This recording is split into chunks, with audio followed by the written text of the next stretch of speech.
Hello everyone, আমি সৃঞ্জয় চলে এলাম একদম একটা নতুন ভিডিও নিয়ে। এবং এই ভিডিওটাতে বন্ধুরা প্রিন্স নিয়েই কথা বলবো। কিন্তু গতকালকে অ্যাকশন কাট এন্টারটেনমেন্টের তরফ থেকে আমরা একটি মেসেজ আমাদের কাছে এসছে, এবং যেটি খুব পজিটিভ একটা মেসেজ। সেটা হচ্ছে অ্যাকশন কাট এন্টারটেনমেন্টের তরফ থেকে লেখা হয়েছে, এবার ঈদে সিনেমা পাইরেসি রোধে কাজ করবে অ্যাকশন কাট এন্টারটেনমেন্ট। লাইনটা শুনে প্রচণ্ড ভালো লাগলো, কারণ এই প্রথম কোনো প্রোডাকশন হাউসকে আমি দেখলাম তারা এই এই যে গত ৩টে ঈদে আমরা দেখতে পেয়েছি একটা অনর্থ হয়ে বসে আছে, পরপর হয়েছে। মানে সিনেমা পাইরেসি, এবং সেটা সার্ভার থেকে কিন্তু পাইরেসি। এরকম কোনো পাইরেসি নয় যে পাইরেসিটা মানে হল প্রিন্ট এরকম নয়, কিন্তু সার্ভার থেকে। তো সেরকম যে পাইরেসিগুলো সেগুলোর থেকে সেইগুলো রোধে এবারে কাজ করবে অ্যাকশন কাট এন্টারটেনমেন্ট। আমরা সকলেই জানি অ্যাকশন কাট এন্টারটেনমেন্ট হচ্ছে পরিচালক অনন্য মামুনের প্রোডাকশন হাউস। তো তিনি এবং তার টিমকে প্রথমত প্রচণ্ড ধন্যবাদ। কারণ সত্যি কথা বলতে ঈদে সব সিনেমা কিন্তু পাইরেসি হয় না। ঈদে যার সিনেমা পাইরেসি হয়, আ তার জন্য পুরো বাংলাদেশ ফিল্ম ইন্ডাস্ট্রি টিকে আছে। সেটা হচ্ছে the mega star Shakib Khan. এই মানুষটির যখনই কোনো ছবি আসে, তখনই উল্টো দিকের কিছু মানুষজন তারা অসভ্যতা করে সেই সিনেমা নিয়ে। কত তাড়াতাড়ি সেটাকে পাইরেসি করা যায়, এটা গত ৩ বার আমি দেখছি। ৩ টে ঈদে আমি দেখলাম এটা হতে। এবং খুব মানে বাজেভাবে পাইরেসিটা হয়েছে, খুব বাজেভাবে। তাণ্ডব তো মানে যেভাবে পাইরেসি হলো, মাত্র ৭ কি ৮ দিনের মাথায় গিয়ে পাইরেসি হয়ে গিয়েছিল, এবং যেটা কিন্তু বিদিকিচ্ছিরিভাবে ইমপ্যাক্ট ফেলেছিল তাণ্ডবের বক্স অফিস কালেকশনে। এটা মানতেই হবে। তো যাই হোক, এই হলো বিষয়।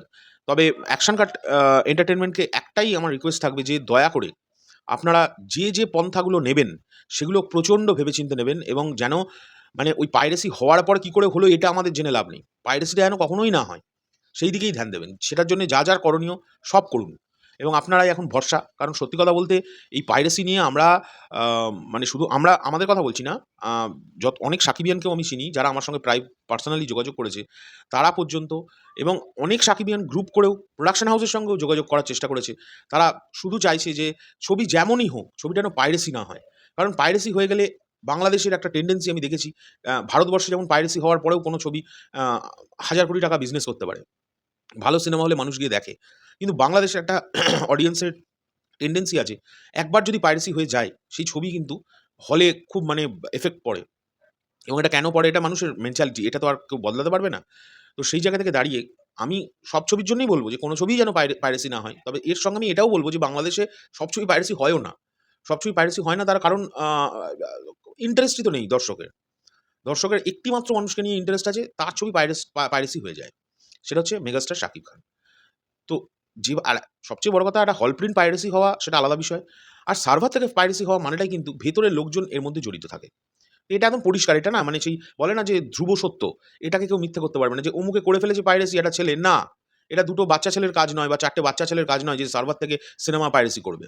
এগুলো খুব মানে বোকা কথা যারা বলবে।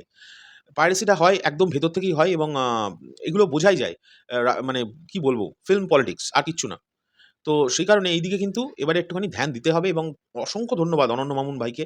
তিনি তাঁর প্রোডাকশন হাউসের তরফ থেকে এই প্রচেষ্টাটা করছেন, এবং আমি সবসময় মন থেকে চাইবো যে তিনি যেন সফল হয়। শুধু সফল নয়, মানে 100% সফল হয়।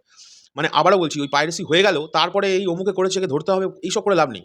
পাইরেসিটাই করতে দেওয়া যাবে না। তার জন্য করা করণীয় সেটা ওনারা আমাদের থেকেও ভালো বুঝবেন। অ্যাকশন কাট এন্টারটেইনমেন্ট তারা যে এগিয়ে এসছে এই কাজটাতে, এর জন্য অসংখ্য ধন্যবাদ, এবং এটা শুনে খুব ভালো লাগলো। তোমাদের এটা নিয়ে কি বক্তব্য? অবশ্যই কমেন্ট করে জানাবে। এখনকার জন্য চললাম। পরবর্তী ভিডিও নিয়ে খুব শিগগিরই দেখা হচ্ছে। টাটা।